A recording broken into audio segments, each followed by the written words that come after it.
Yeah, I got a chance to get there, but at the tail end, more or less, not in the thick of things. At the end of it. I was still in Pointe Claire at the time. And then he just bought a house in Saint-Marguerite du Lac-Masson. Yeah, that's the game. Yeah. What a wonderful place to be, right? Val David, Saint-Adèle, Saint-Adolphe, Saint-Agathe. I think it's a really spectacular place to spend time and to live in. It's super close to Montreal. It's about an hour. I do enjoy that aspect of it. Yeah, and I think especially Val David. Val David, it looks like this magical little place where everybody has a 4-year-old kid. Kids never grow old. It has beautiful bike paths, has beautiful hikes, great little coffee shops. And I really think it's like a little gold nugget of Laurentians. It's definitely a bit of an oasis relative it's an oasis, to the surrounding area. Yeah. I mean, they've sort of outsourced all their big box store stuff to Saint Agathe. So that's true. We get the picturesque, perfectly planned downtown, and Saint Agathe gets Walmart and everything else. Yeah. And you have that's true. Somewhat of a spiritual hippie community. Big time, yeah. You have an ashram. There's like 5 yoga studios in the town of like 2,000 people or something. No, I don't know how many yoga studios there are, but many. Well, what happened? Did it attract these people just because it's beautiful, or? Yeah, I don't know the history super well, but I think the rock climbers seem to be a big part of the local politics. Right. So I think establishing the park was a big sort of attractor, and certainly there's been a lot of artists there for a long time, and I have some experience with that. I grew up in a town that had a lot of artists who sort of moved there for the cheap land and the beautiful scenery. Okay. And I think it's kind of a similar story with Val David, but in both cases, the artists come and then everyone else wants a piece, and then it gets too expensive for artists. And so I think we're sort of in that transition phase now in Val David. Okay, so Dru, thank you for coming. Pleasure to be here. You're a writer, organizer. You're based in Val David. You currently serve as an executive director for CUTV, and you're a publisher of The Breach. I'm the president of the board now. I was publisher, but it's a slightly different role. So I met you in 2019. So I was hired by NDP during the 2019 election to run the ads and kind of the communication strategy for Verdun. And later I helped also downtown areas. And I had problems getting authorized to run Facebook ads for political purposes because it's a long process. And then somebody told me there is this coalition called Courage. They're going to provide you some technical support on that. They're going to help you out. And so people put me in touch with Courage Coalition, which you were leading at the time, right? Did we help you out? Yes. Oh, good. Yeah, you guys were instrumental in you got it done fast. Like I was struggling with getting authorized. And then we were running ads throughout Montreal. And I think overall we did pretty well. The election wasn't great for NDP in 2019, but... They never are. Yeah. Well, in 2014, things went... 11. Yeah. 2011, they got 100 seats, 100 seats, okay. Yeah. And then what happened in 2015? Well, but the problem is they got 100 seats and the Conservatives got a majority. So I see. That was not the less ideal part of the whole thing. Yeah. So, I stumbled upon you guys, and I stumbled upon you, and I looked at the organization that was there behind you, and I thought, hey, these guys are real social activists. Mm-hmm. They're doing a really good job. And I was really impressed by the work you were doing, and I saw you were really making change, and you were really helping us. There was some kind of effect. You were not only protesting, you were not only publishing blogs, you were actually getting people closer to getting deputies that you believe are the good deputies to be elected. Yeah. So we tried. Yeah. I don't think we can say that. Well, yeah. I mean, we can talk about some partial successes, but we did not get there on the federal level. That's for sure. But that was your intention, to have a real effect during elections and help certain candidates get elected. And also to shift the politics of the NDP. The NDP was pursuing a kind of drifting, trying to become the more liberal than the liberals. I think that's always the temptation. Yeah. Because when you're not rooted in social movements, that's what the NDP ends up being. Yeah. And before we continue, we have David Lester here, who is a friend of mine. And David, what do you consider yourself? I consider you as a digital consultant, digital transformation, integration consultant. Is that fair? Yeah. Digital infrastructure consultant, correct? You can say that the catch-all phrase for all things digital. It does business consulting to the integration issues, from the back to the front end. And so that's accounting and the ERP and CRMs and everything in between that talks to each other, and the spaghetti systems that may or may not be brought over. We met at a Shopify event. Yeah, way back. And, Ecom, when they were sponsoring it for Meetup. 2008, 17, 18, something like that. Yeah. And way back. He started talking to me about Marshall McLuhan.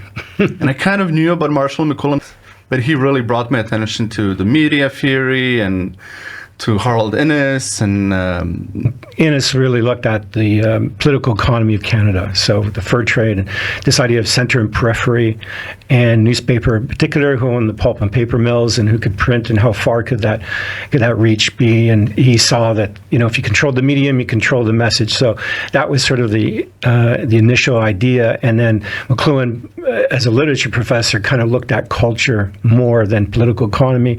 He looked at the cognitive changes in each media. Yeah. And that's what got me fascinated, because it was, study the alphabet, not the word. So everything in my university was, linguistics, semiotics, structural linguistics, and the argument of philosophy that language is, a good idea to approximate reality. And McLuhan was like, well, the nature of the internet, the nature of the alphabet is what actually structures perception. It's a technology first and foremost. So the alphabet is a technology in itself. Technology. Do you think perception. short-term video is the message right now? Yeah. Well, all image is touch. Tactile, not something we watch, but something we touch. So, as he says, he calls it the hot potato, not the couch potato. Hot media versus cold media. If you're watching a hockey game, you're going to be bounced around, right? So you're physically interacting. Your eyeballs are touching. Yeah, that's why it's so powerful, and that's why reading is a cold media, right? No. Reading is considered to be much more neutral, because you have to abstract each word separate from the context. So text versus context. So we're getting a little technical. Yeah. I will get into my enthusiasm. The reason I brought him on is because, first of all, he's a walking encyclopedia, and any subject you throw at him, he's just gonna provide you with 10 paragraphs, perfectly structured, with headers and questions and answers. And I know he loves politics, so I thought he was going to be a good add-on for you. Sounds good. So feel free to interject. Thanks very much. Honored to be here too. And happy to be here. And I know both of you live in Laurentians, and I'm glad you guys met today. Okay, so first things first. I like this idea that a citizen is by default an activist, or should be an activist, because since we separated from kings and queens, since we gained our freedom, we developed this public sphere, and we became responsible of our freedoms. And if people don't get involved in social movements, the systems tend to skew towards oligarchies. Money tends to go towards the richest people. We tend to lose our freedoms, you name it, right? So I'd like to talk about the importance of political activism. I think you're a great embodiment of that. And I think it's really tragic that most people are not politically active.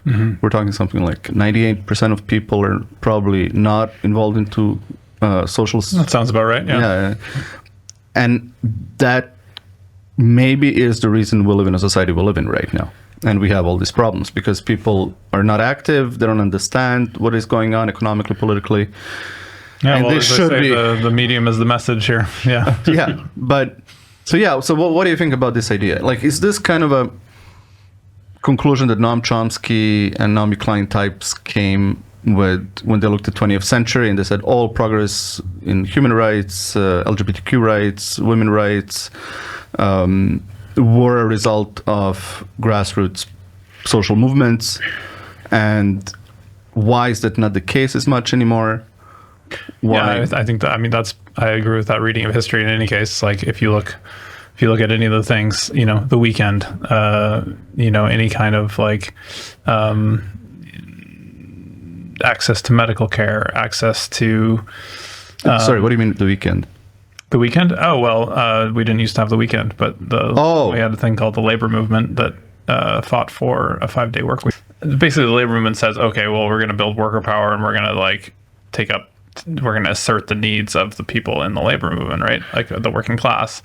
And that built over, the last several hundred years. But I think then the elite is constantly coming up with sort of rationalizations that make sense to them to like reframe that, right? Because they can't just be like, oh, well, the labor movement won these rights. They're going to be like, oh no, it actually makes more sense to like optimize people's sleep or well-being or like right. And so then it becomes that becomes something that they can control and manage and sort of define, right? And so that's why we're constantly seeing things through this like weird funhouse mirror effect of the elite taking power relations and translating them into some kind of like, I don't know, welfare state rationalization, which is obviously confuses everybody, which is the point. But yeah. So labor movements are not the main driver for change anymore since what, late 90s or so? I would say that they're still a pretty big mover. I wouldn't say that they're the main mover. I don't know if they've been the main mover for several decades. I don't, but they are undergirding the stability of the current system. And I think you see that with like Amazon. I think like what I was saying is they had in the past the civilizing effect where the then the liberal class or the sort of ruling class has to be like, okay, well, we're going to optimize for sleep, but now like Amazon's coming in, they're like they've lost all those lessons of like that sort of social compromise that happened, and so now they're just like, oh, we'll just burn through people and have people just like ruin their health and their bodies to like until they quit or they go on disability or whatever, and then we'll bring in a new batch, and that's that's the model that's being used again. So I think you're seeing like labor movements become more relevant in that context. Yeah, I think they got gutted. I mean, a lot of them were genuinely, right up to World War II, run by the mafia because around the ports, they were brought in to manage labor. But the irony. When did they get gutted? Well, I'd say with NAFTA, when you had the trade agreements that superseded and basically allowed the reallocation of manufacturing abroad, fundamentally, but obviously Japan before and Korea before China became the dominant, and all that technology transfer became allowed, let's say, because there was a lot of sensitive data for 2 or 3 decades. So obviously the whole complete manufacturing relocation to Asia undermined all of the manufacturing jobs and the stability of the unions at the time. So, so what year are we talking about? Or what period? Well, from Mulroney's, early 80s to early 80s and mid 90s. Mid 90s. And then capital flight, basically. Well, not just capital flight. It was like deliberate gutting out so that they could globalize. The idea of globalizing was that China would be more democratic, and even after Tiananmen Square, they kept providing a genuine technology transfer that China became the core manufacturing center for the world, and then it had its hybrid of both the party working with private enterprise, but under lots of different restrictions. But there was not necessarily, a degree of freedom, and obviously it's a different system, so the same values can't be used. But the effect is that all that manufacturing, the stability of manufacturing, got passed over in China, and these free trade zones also became quite exploited through the world. So that must have had like a pretty bad effect on social movements and political activism. Yeah. So are we seeing like a drop in? I mean, I think the general deal is that okay, you get cheap consumer goods, and we keep growing the sort of administrative class part of the economy. And making your property values go up. And so certainly there's, homeowners were the majority in Canada until pretty recently. and they're still the majority of the voters, as far as I can tell. Certainly the parties behave that way, but And the service economy. but yeah, so there's all these there's like debt financing is basic, and debt financing, the sort of administrative layer, which is a minority but still a significant, powerful block, and everything else is sort of has been sort of keeping us in denial but also the political dynamics have been that every time anybody says, oh, we have to raise taxes on the corporations by a little bit, it's like no, we need to be globally competitive, and so we can't do that, of course, and therefore we have to keep cutting our revenues by doing these giant corporate tax cuts that were happening all through the 90s and 2000s, and as a result we can't fund our social services, we can't fund our public services, we can't even do any industrial planning. It's all just out of our hands, and so you're just sort of even when progressive sort of politicians become in charge of governments, the discursive sort of limits of, or the basically the mental limits of what's possible, and the disciplinary limits of capital will just go to a different country if you try to do anything too outside the norm, means that you're administering like a slowly shrinking administrative state, right? Mm-hmm. And so it really limits the political horizons that are available to you. Yeah, especially if you don't force China to develop the same sort of regulatory environment. So that's all. You're just exporting stable economy to, and then you're under the idea that obviously there's a logic that China is going to grow significantly, and it has, and people made a lot of money investing in China because it went double digits for almost a decade. Yeah. But the fact is, you had to then have a sophistication of labor, and the notoriety of Apple for the high degree of suicide of people jumping out, and not having the kind of regulatory environment that we've had lucky for.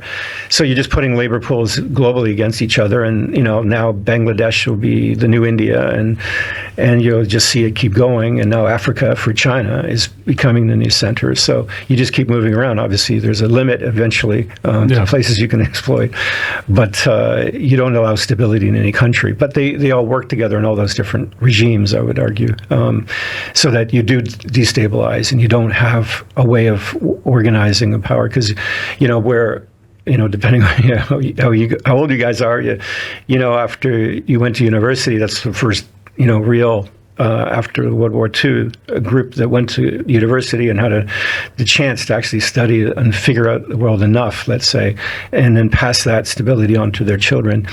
That's historically what we've finally had a chance to do. But now the economy isn't stable at all. We've got undermined. So now it's putting against each generation, against each other. Okay. So, yeah, Dru, want to say something? No? So if I can encapsulate what you're saying, both of you, is that, so we had NAFTA, manufacturing moved to other countries. We were not able to tax these corporations. Corporate taxes went down, and then federal, national, provincial budgets were shrinking. So we were not able to population, and we were not able to put as much money into healthcare, government-funded housing, and other social systems. Is that?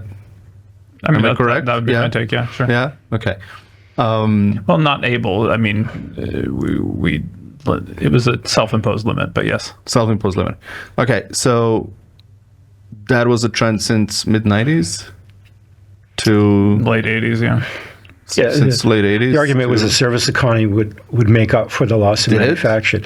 Yes, to some degree, and the innovation cycle. The argument in classical federal economics, provincial budgets are getting bigger every year. No, am I correct? Yeah, with immigration, with the all the variables you have to technology, and the technology productivity. The argument of allowing a more mature economy, so that you're adding more value add. In theory, but the digital layer. You're undoubtedly familiar with the graph that shows productivity keeps going up. It's like a steady climb, and then labor, like wages, basically bottom, Purchasing just power is sort of going stop down. at a certain point. Yeah. And the two things in this they say it was basically in the 70s, the two lines separate. Yes. And they keep So the real going purchasing different- power has been yeah. dropping since late 70s, Yeah. more or less. Yeah. Well, and also North America took a different view of unionism because in Europe they're more participative. In Germany, you capped the CEO at 10 times the rate of your frontline employee, Okay. whereas here everything There's no became limit. stock and then also the rally around stocks and investments in the dot-com bubble, so everyone could invest, in these new forms of capital and VCs. So that everything, it was the risk was put onto the core startup, let's say, and when you had that change fundamentally in the economy, then everything became based on what the dividends and the risks of those startups would be, and startup culture then couldn't necessarily have the same amount of employees as you had with a large manufacturing base. So, but that came to the rise of entrepreneurialism. Fundamentally, that everyone should be an entrepreneur and not, look for a bureaucratic job or for even in the trades. So then that's why it got undermined. Can we maybe get into the history of the progressive movements that led to the to AOC and the coalition that's behind Bernie Sanders and maybe the win of 2011 NDP, like the Orange Wave? How did that happen? How these people consolidated their efforts and they got certain people elected who were in progressive left, right? The Bernie Sanders types, the NDP types. How did that happen? Well, the different things going on there. I think the NDP was, I wouldn't say that was a big progressive. It wasn't, eh? I don't think Yeah, so. okay, I mean, I think it was the collapse of the liberals, the personal charisma of Jack Layton. Yeah. I think if you poll Canadian society, they're always going to tell you, they're going to pretty continuously tell you that there's a 2/3 majority for a bunch of progressive stuff. They want to fund healthcare, they want to redistribute wealth, they want to do all these things, but they don't vote for that. They for some reason keep voting for neoliberal parties, like the Liberals, like the Conservatives, and when they do vote for the NDP sort of does a kind of a sometimes milder version, sometimes the same version of that same agenda. So I think what you see is there's an elite capture of politics that isn't actually. It's in the center. Isn't actually no. It's not the center. I mean, there's an elite version of politics that gets imposed, and there's not enough sort of conflict about it. And people aren't motivated, or the battle lines aren't clear, and so they're constantly muddied. And so there's all these. You'll find thousands of people in Canada who are going to be like, oh, the Liberals are a progressive party, and it's like, no, that is true on some social issues, but economically it's just not true, in terms of the inequalities increasing every single time the Liberals are in power, no matter what, right? No, we know that. Yeah. We know that. Yeah. But what happened?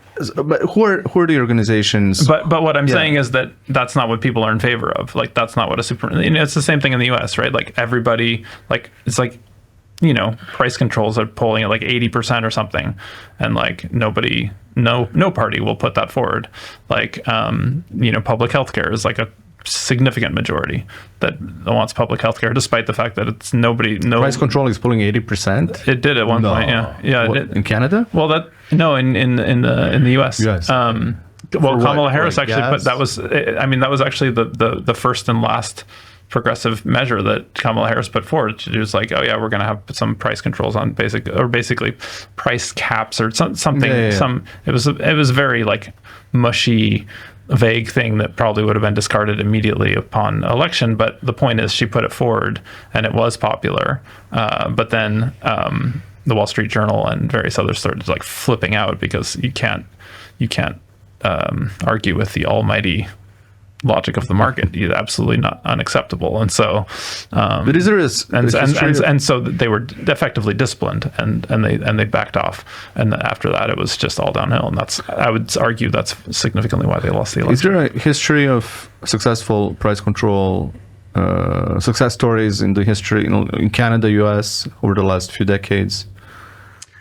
I don't think. I mean, I think that there are basic policies that you can put in place, like windfall taxes and basically clawing back like excess profit taxes, stuff like that.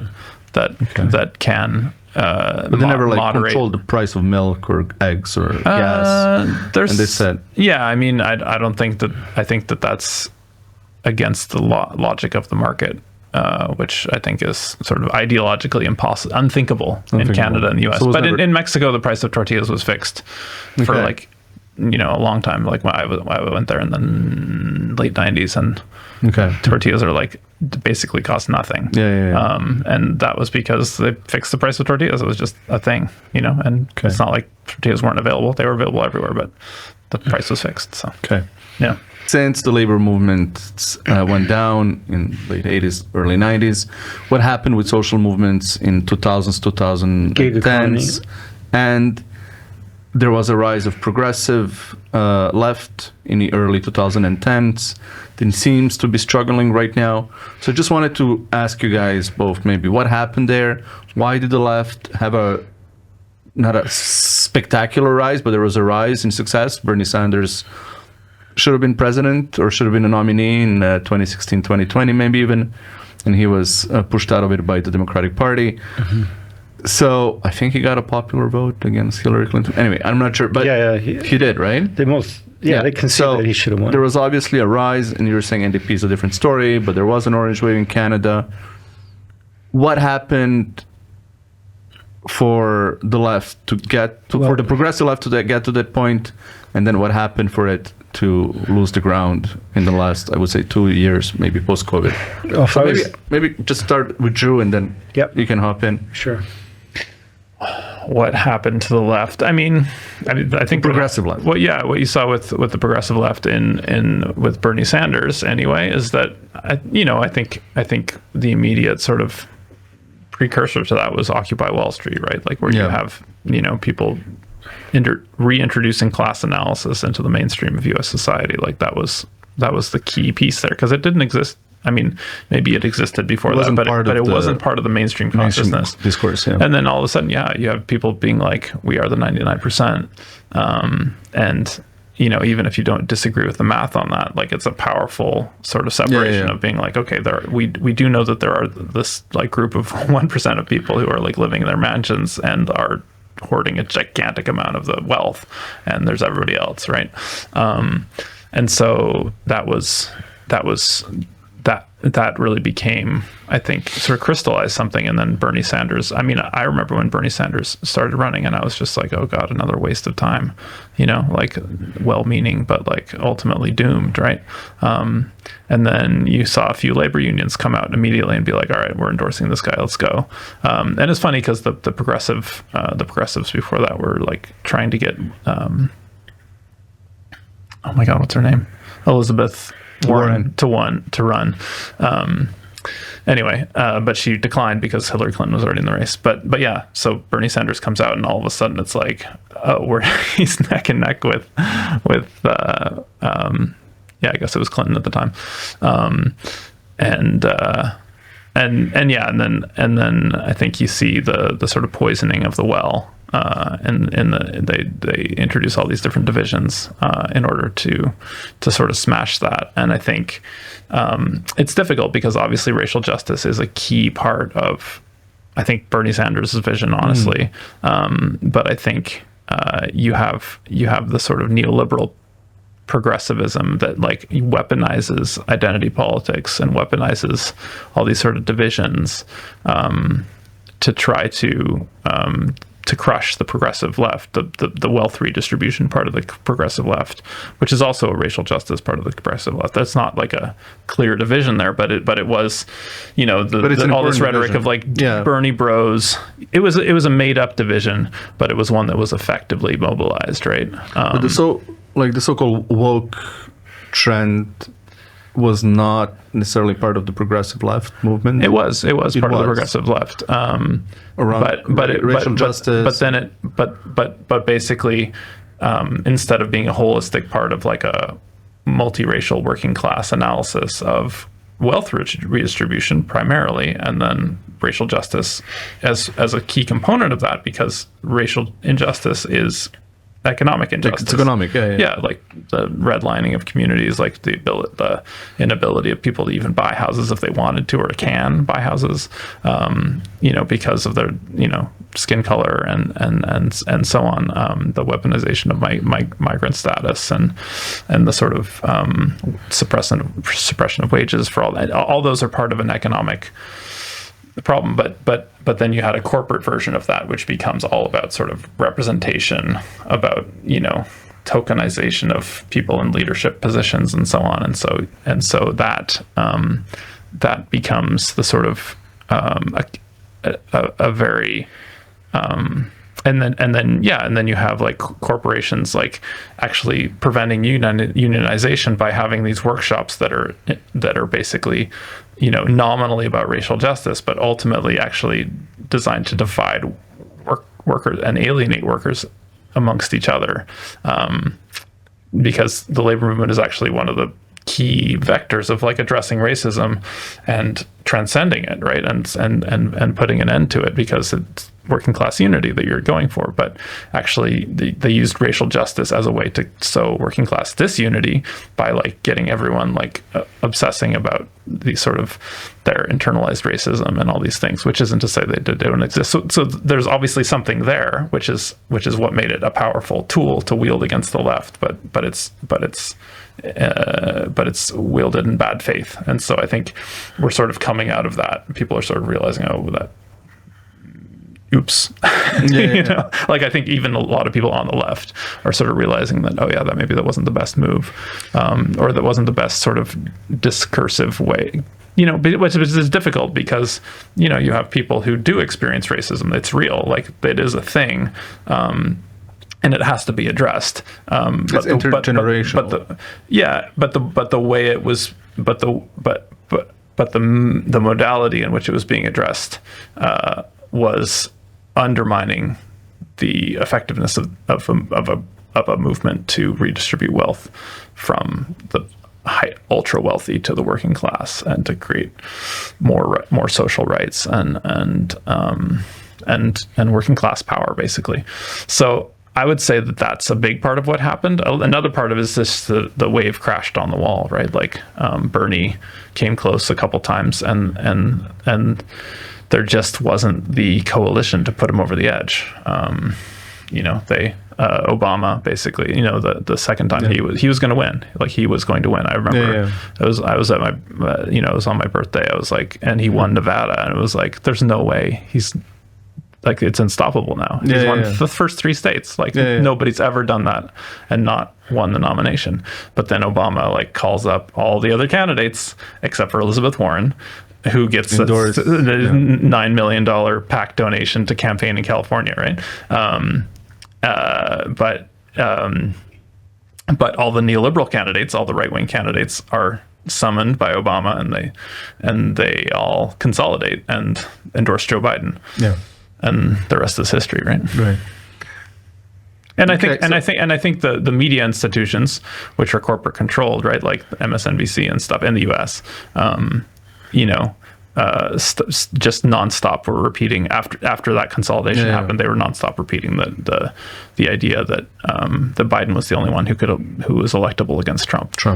Which I think is clearly just nonsense, but in any case, they repeated it enough, and people, and it's funny because the right has actually become completely disillusioned with corporate media and has like cultivated these other kind of weird alternative media. But the left, not to say the left, but like liberals, especially boomers, I think still trusted the media a lot more, and so at the time, at the time. It's a very different situation. Now it's completely shifted, and they've podcasts now. Well, people have realized. People have realized. I mean, people are seeing what's happening in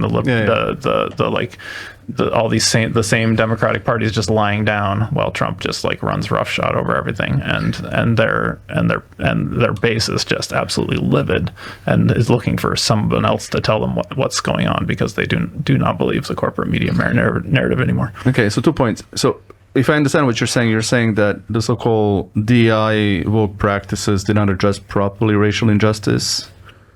So they were getting diversity. I would not say that. I would say that, there are lots of forms of DEI that are just like basic fairness, right? Like, so we have to really like draw clear distinctions because. But where did the racial justice fail? Where did racial justice fail? I think it didn't fail as much as it was weaponized by the corporate class. Weaponized by the corporate class. Okay. Yeah. It was taken away from the progressive left.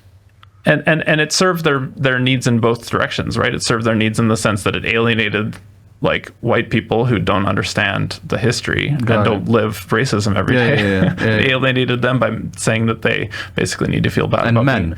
Basically saying that they need to feel bad about being a white male. Basically, for sure. And that's a huge part of it. And the left did adopt that to some extent, I think, in really like ways that have very clearly backfired and in spectacular fashion. Weaponizing that it backfired. But that's not the same thing as you have to hire a certain number of,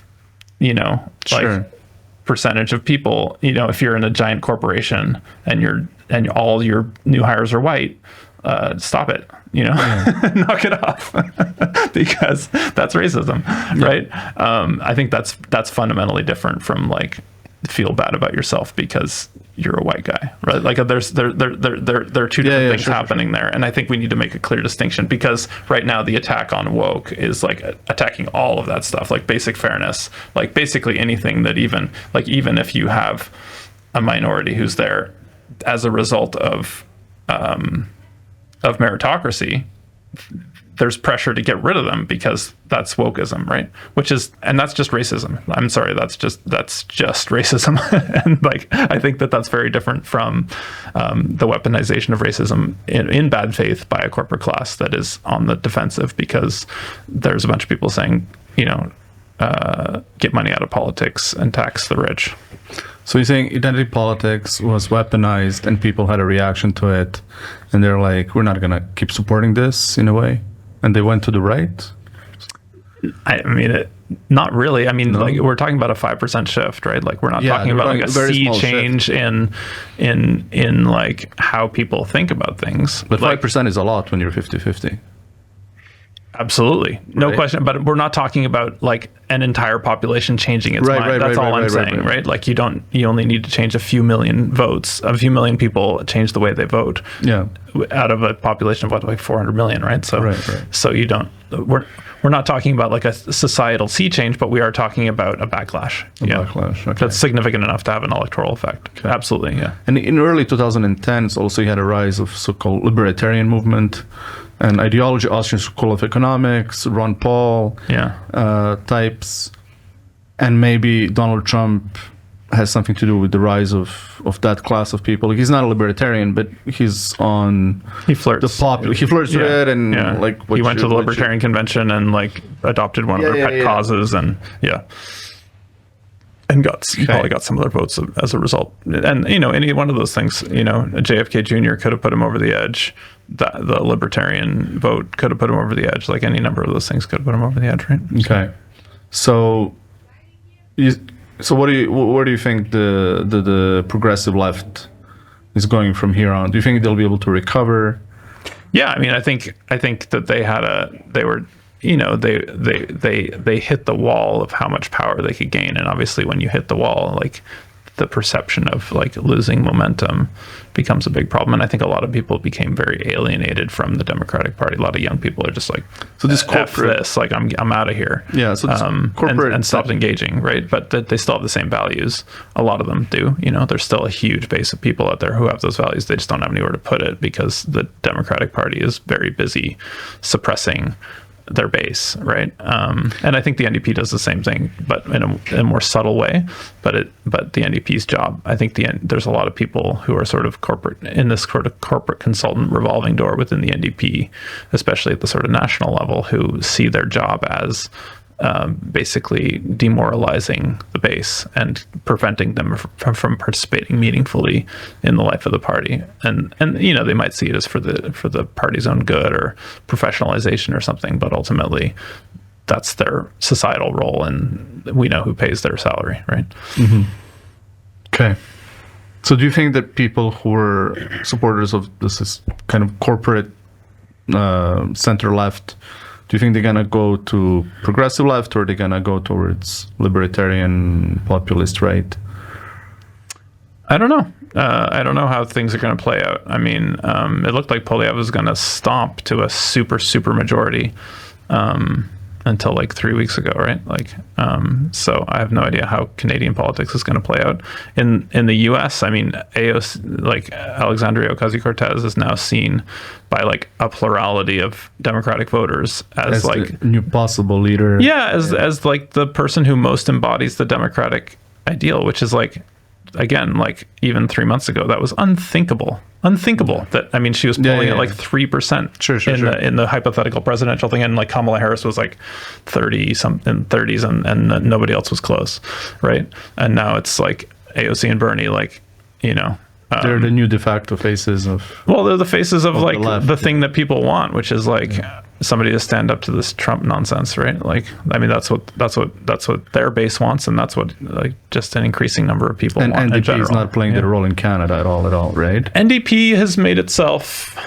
It's very difficult. I mean, I think they've sort of tried to adopt, sort of this sort of anti-corporate redistributionist sort of vibe, but Jagmeet Singh is just not the person who can channel that. He's he doing that while wearing, and he has a whole rationale for why he wears these expensive suits and wears a super expensive watch and all this stuff. Like, he has a rationale for that, but the medium is not serving the message here. To go back to McLuhan. Yeah, sure.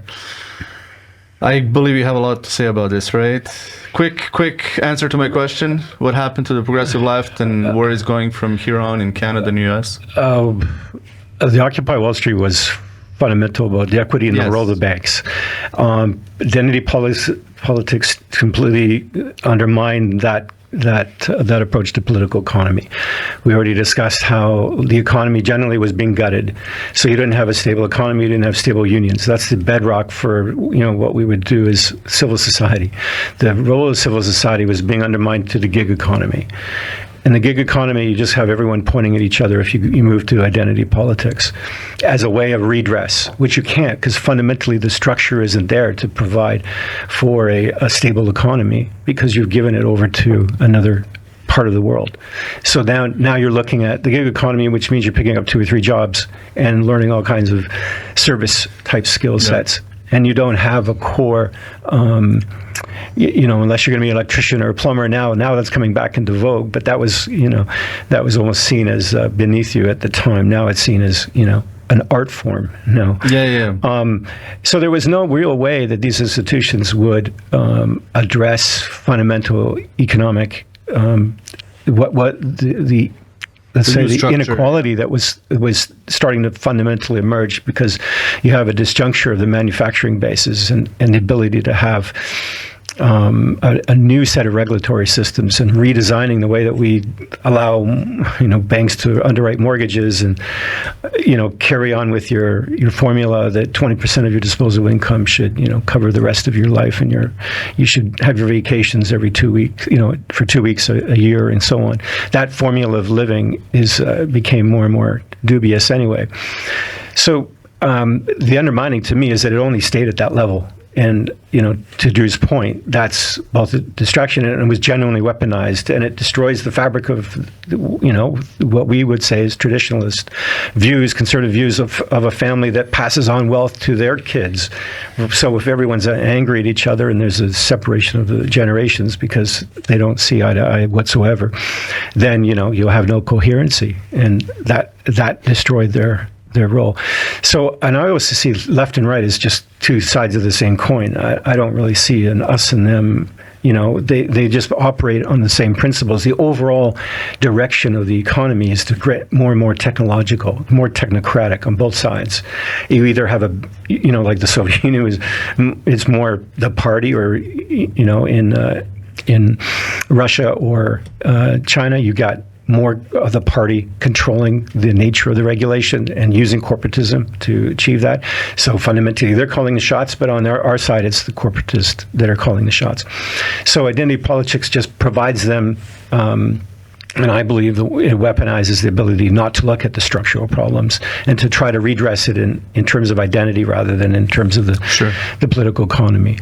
So because there's not a cognitive ability to go, it's a lot easier to talk about identity politics than it is about how do you restructure your economy and why is it not not providing genuine equity.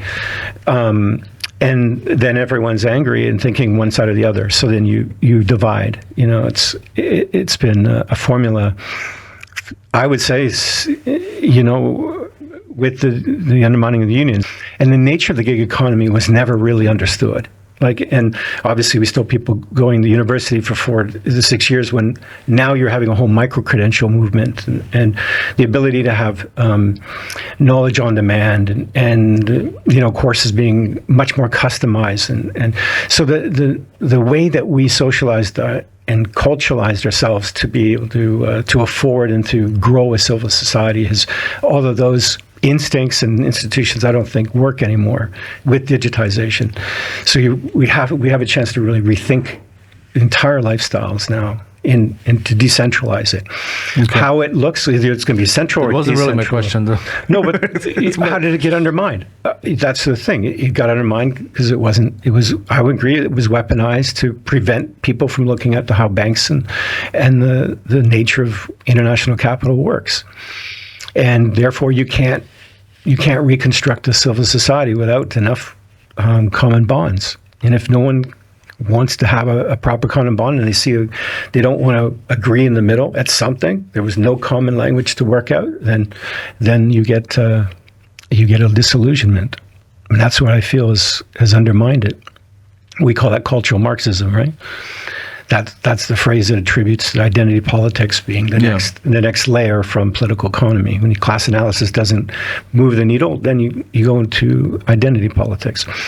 And then people, it went too fast. People are like, wait a minute, you undermine every single thing. There is a role for meritocracy at some level, obviously. You've got a lot of these dissonant situations where people are not qualified getting jobs that don't necessarily accord to the meritocracy that's needed to do them professionally and competently. So the pendulum keeps swinging back and forth. And then, the fundamental question is, how do you want to live? How do you want to reconstitute the nature of the economy to make a civil society? But if you're just too busy blaming, we're not allowed to think that level.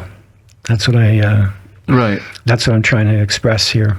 So there's lots of points of agreement, but I think the bigger issue is to keep people distracted that there is a left and a right, and really to find the commonality. The Liberals always get the chance. They can lean left or they can lean right. They have this larger spectrum to play in. Yeah. And that's why the NDP had to go more liberal, right?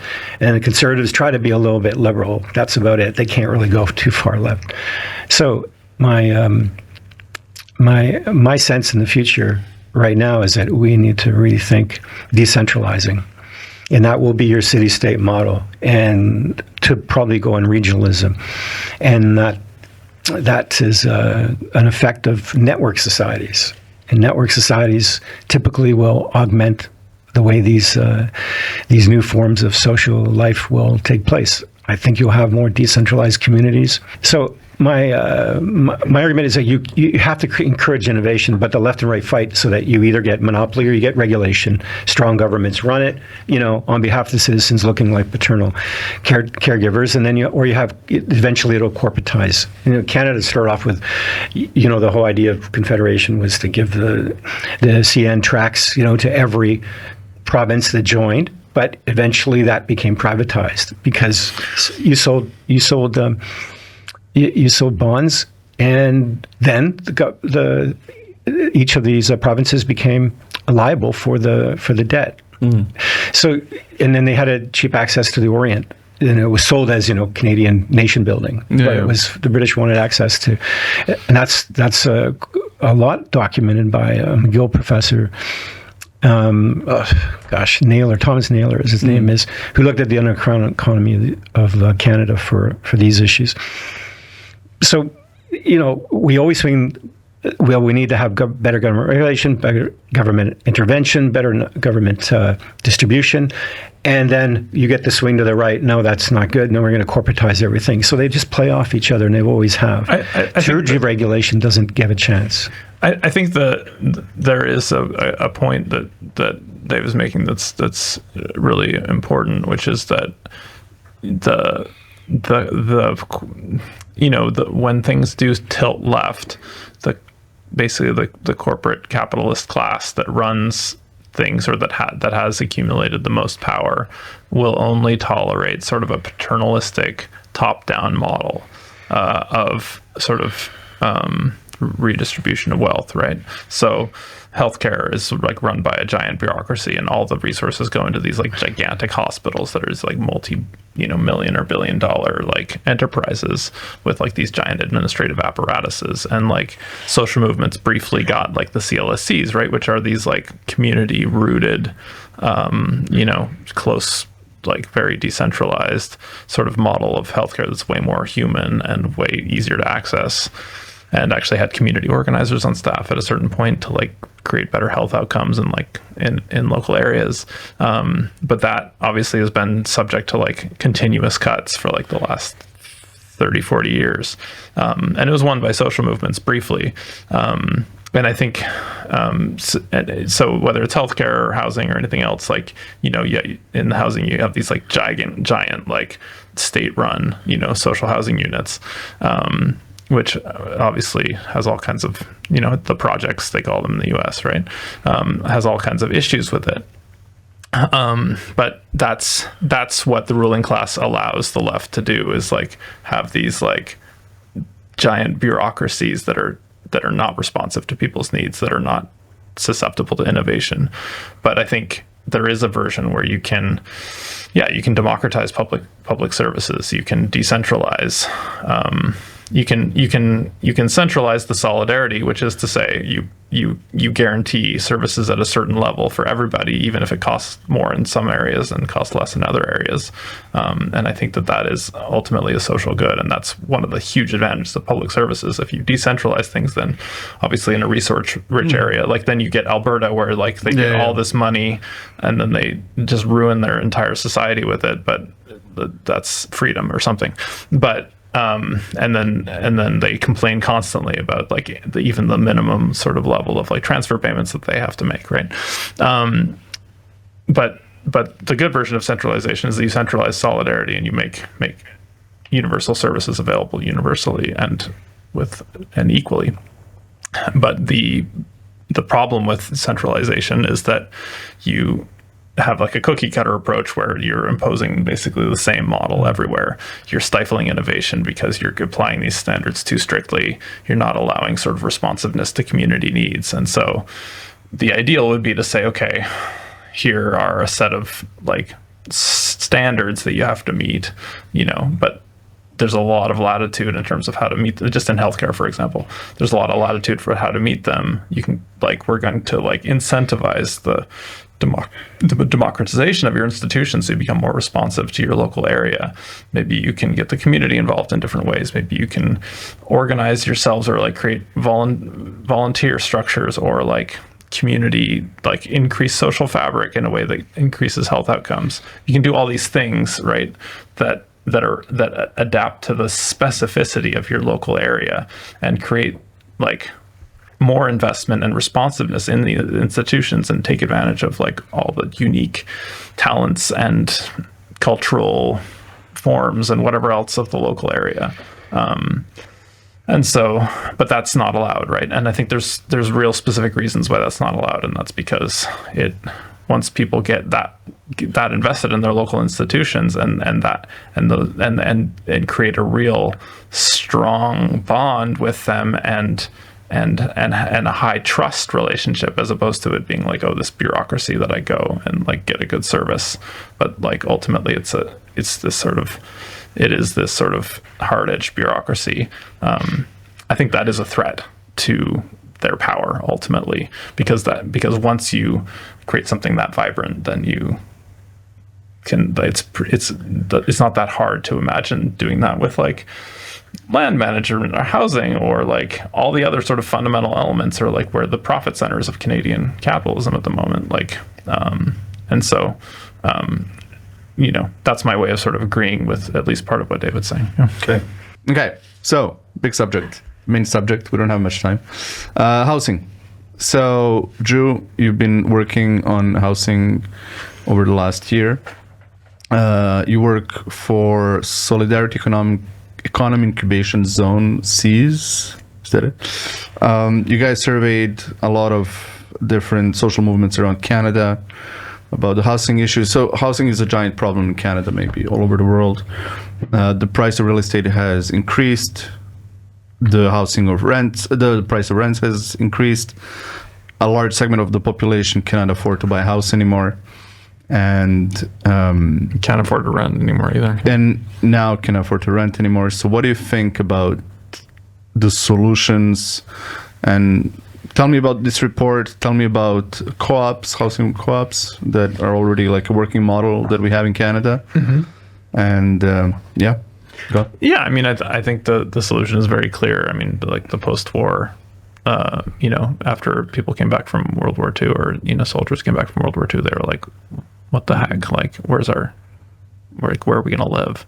And there were huge protests, and pretty much since then, or for decades later, like Canada had a pretty robust investment in a variety of different kinds of housing. But certainly building a lot of cheap houses, but also creating a lot of I'm not going to say it was like a perfect system or even a good system, but it was certainly a much more affordable system than we have now, which is basically you say, like, we're going to take care of the bottom of the market. We're going to say, okay, there's a minimum standard for housing. Like if for whatever reason the private market isn't meeting your needs, there's going to be a layer of social housing that's available to you. And so that maintains a certain standard through the whole system, right? And competes on price and puts a floor on the market in terms of like how bad it can get, right? Like obviously lots of people are going to want like housing that's better than whatever social housing is offering, but the social housing is pretty solid, right? And so, yeah, that goes on for a while, and then obviously the social like as communism begins to decline, the social compromises that the elites are willing to make to like keep people happy like decline, and social democracy sort of starts to eat itself. Jobs move overseas, as we discussed before. Manufacturing gets moved overseas. The race to the bottom of globalization sort of continues. People like Paul Martin are like, all right, let's cut corporate taxes deeply and kill the deficit, which we didn't get to talk about, but whatever. But in any case, they cut all that. And so pretty much since the early 90s, or late 80s, early 90s, they've been cutting. And we're seeing like the really intense results of that, right? Like, they sort of maintained things for a while. So the decline was like long and slow, and the commodification of housing was where big pools of money all over the world are saying, oh, Canada's a nice, stable place. The land prices are just going to keep going up in these cities, so we're going to buy up all that land. And then like Canadians, petit bourgeois types get in on the action. Like a lot of people, doctors and lawyers and so on, like own second homes, and you don't even have to you don't even have to rent them to get income from them because the property values are going up so fast. And so the speculative nature of the market just increases prices everywhere, which echoes out, this echoes out into the Atlantic provinces, into like little tiny villages in New Brunswick and stuff. Like it's wild how prices across the board have gone up, and that's because it's become a speculative asset and there's no floor to the market. And so to my mind, the solution is pretty simple. Like you just build a lot of social housing, and take land off the market. And basically what you do when you do that is you basically make it so that you freeze the rent at a certain point. So you build a new co-op, like, yes, the cost of building that building has to be financed, and it's a lot more expensive than it was 20 years ago. But the rent is not going to continue to go up. It's just going to stay the same. And so inflation, wages will keep going up because of inflation, but your rent is going to stay relatively stable because you're basically just paying the mortgage on that place and maintaining it, as opposed to it being worth, like, the value of a home or the value of like an apartment building is not based on like, I don't know, inherent value. It's based on what you can make if you evict everybody in that building. Rent it out, yeah. And lightly renovate all the places and then sell them for twice as much. Like, that's what the value of that place is, value, quote unquote, in a market, right? Which is like totally irrational and totally inhumane, right? Like, because it's displacing people constantly. It's constantly gouging more and more people's paychecks, and it's creating a social crises across the board. It's dividing communities. It's separating families. It's taking away people's free time because they're working second jobs to like pay the rent. It's a total disaster across the board. It's taking away people's ability to participate in, community, social movements, anything. Be citizens, be informed. Like, it's a pervasive disaster. And I think the solutions are pretty simple. But yeah, coming back to sort of my points of my points of agreement with David, I do think that, building gigantic apartment buildings full of like cookie cutter units that are like, that then people live in, like, you can have better versions and less good versions of that. Vienna, would be one example of like a quite high quality version of that, where like 30% of the housing units are social housing, and they're not luxury units, but they're nice. They're very, like, they're lovely apartments, and some of the buildings are very stylish, architecturally. And so you can do that, but I think also like creating those institutions of democratic responsiveness to the people who live there and so on is also key. And so I think you can do that in a social housing model, but probably giving people ownership is also a really key way of doing that. So that's where you get land trusts. You buy a bunch of land, take it off the market, and then you manage it based on who lives there. And who buys it? The government or people? Well, whoever can finance it, right? So the government can finance it. Like Projet Montréal is actually talking about a mechanism where they just guarantee the loans of nonprofits. So they guarantee the down payment, basically. And then they're able to get the loan to buy the land, and then because they have a high confidence that these people are not going to like default on the loan, they're just going to keep managing the housing, that'll actually allow them to access like private financing, basically. Anyway, there's all kinds of mechanisms. The government could just finance it, like at the federal level. It could just be like, we're just going to provide financing to anybody who wants to buy, any nonprofit who wants to buy land to do X, Y, or Z, right? So, simple scenario: bunch of people come together, they create a non-for-profit co-op, and then they go to the government. They say, "Can we buy a piece of land?" And then who builds it? The government, or they build it? Well, like, contractors probably build contract, but okay, the government helps them with financing, or they get their own financing? Well, there's all kinds of different things happening. Like, sometimes the government helps with financing, sometimes the government helps with grants, sometimes it's different levels of government, sometimes it's, socio-financement, sometimes it's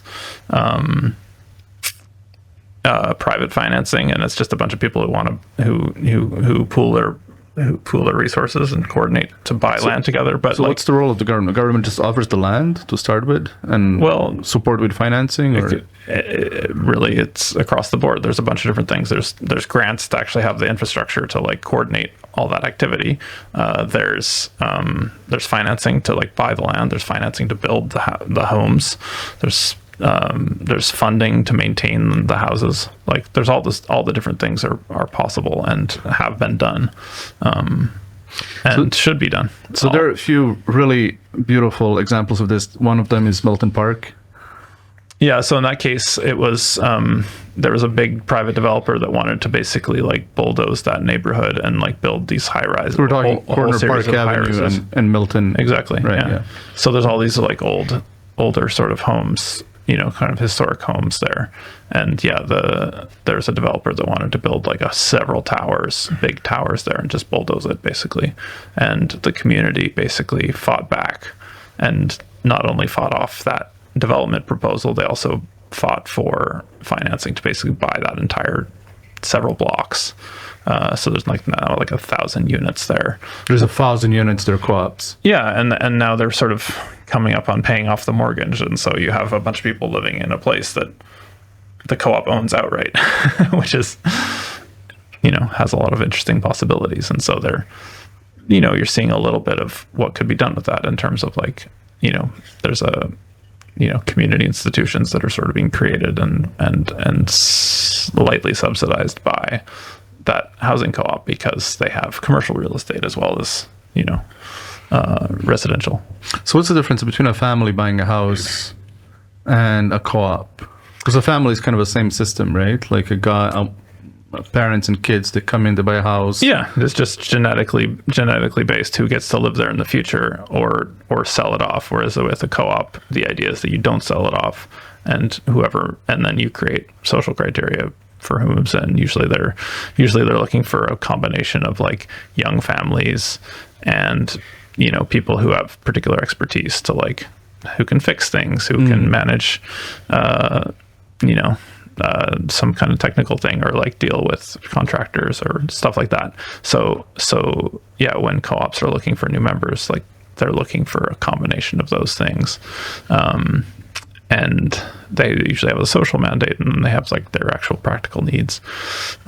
So that's how it works. And obviously you can set different mandates for just like artist cooperatives. There's, that provide like affordable housing for artists. And there are different ways, but the point is that it's owned by the people who live there. And then once people move out, the big downside to it really is that you don't get that equity, but you also get low rent and for years and years and years and years. Yeah, exactly. And so that is its own sort of equity because you can put that money into investments, or you can put that into your own projects, or take a lot of time off and go travel or whatever it is, right? Like there's people who have professional jobs who've been living in housing co-ops who have a lot of money saved up because they didn't have to pay these exorbitant, ridiculous, extractive rents that are everywhere.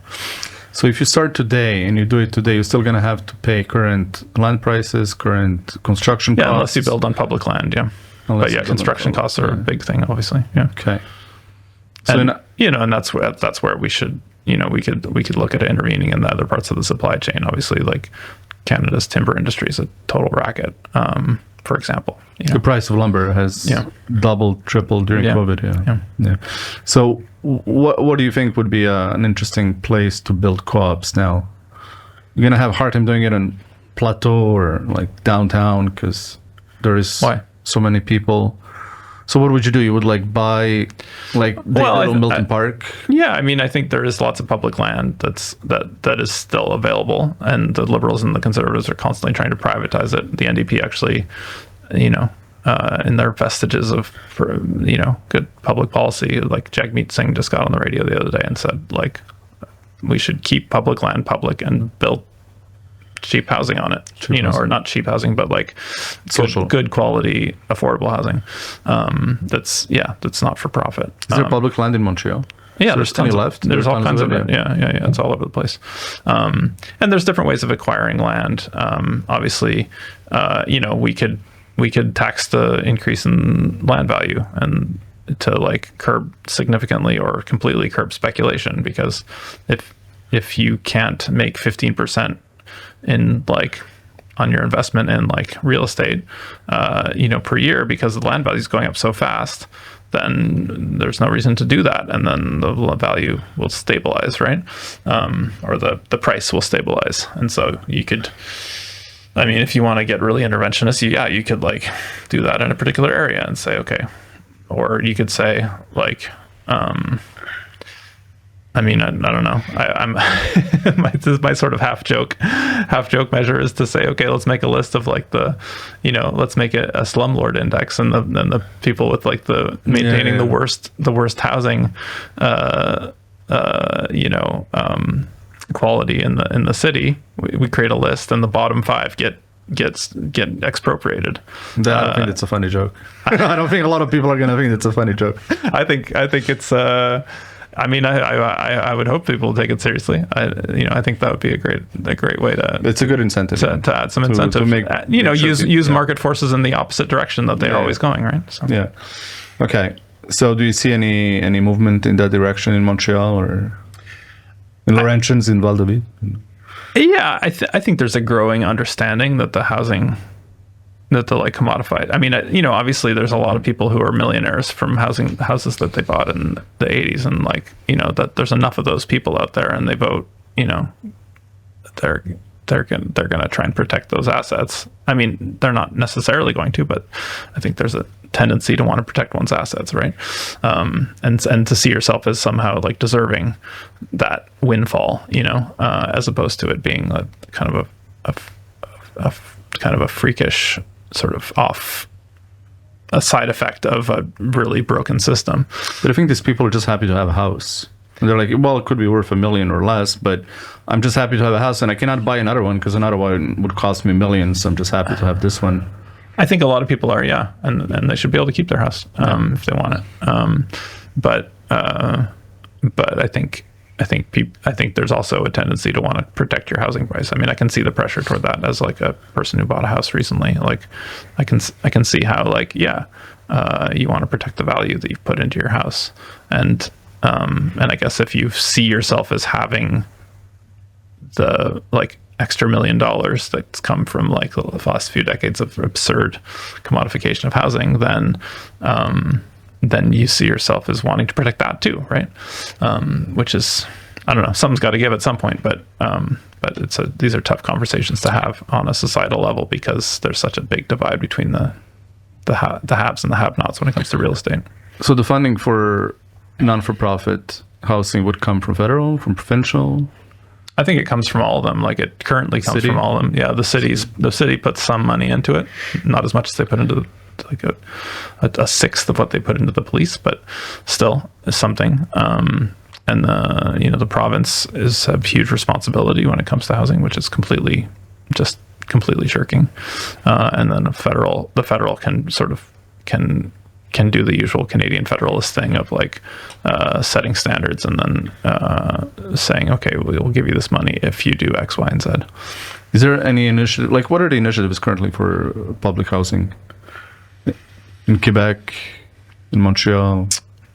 Yeah, I mean, there's all kinds of stuff. There's different corporations that are the nonprofits that are building social housing or partnering with for-profit developers to put window dressing on their for-profit profit grabs, in order to say, oh yeah, we built 10 units of affordable housing or whatever. Yeah. But there's also, so there's lots of different nonprofit developers that exist, that are being funded in various ways. Some by socio-financement, some by grants, some by public financing, etc. So there's co-op housing federations that are constantly trying to build new co-ops, and they do build new ones sometimes. It's not it's not happening. It's just not happening nearly at the pace of immigration or population growth, right? Which is mostly immigration.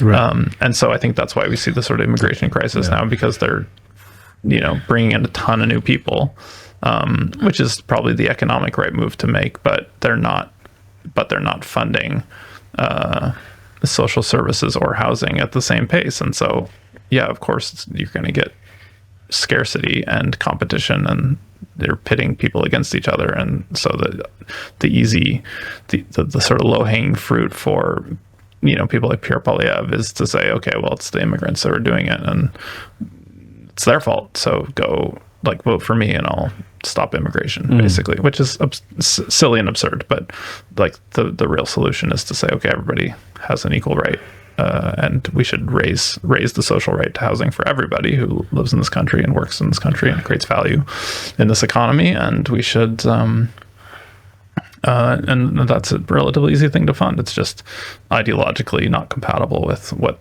I don't know, people on Bay Street think is what should happen, right? Continue some other time. Guys, thank you so much. 4:47.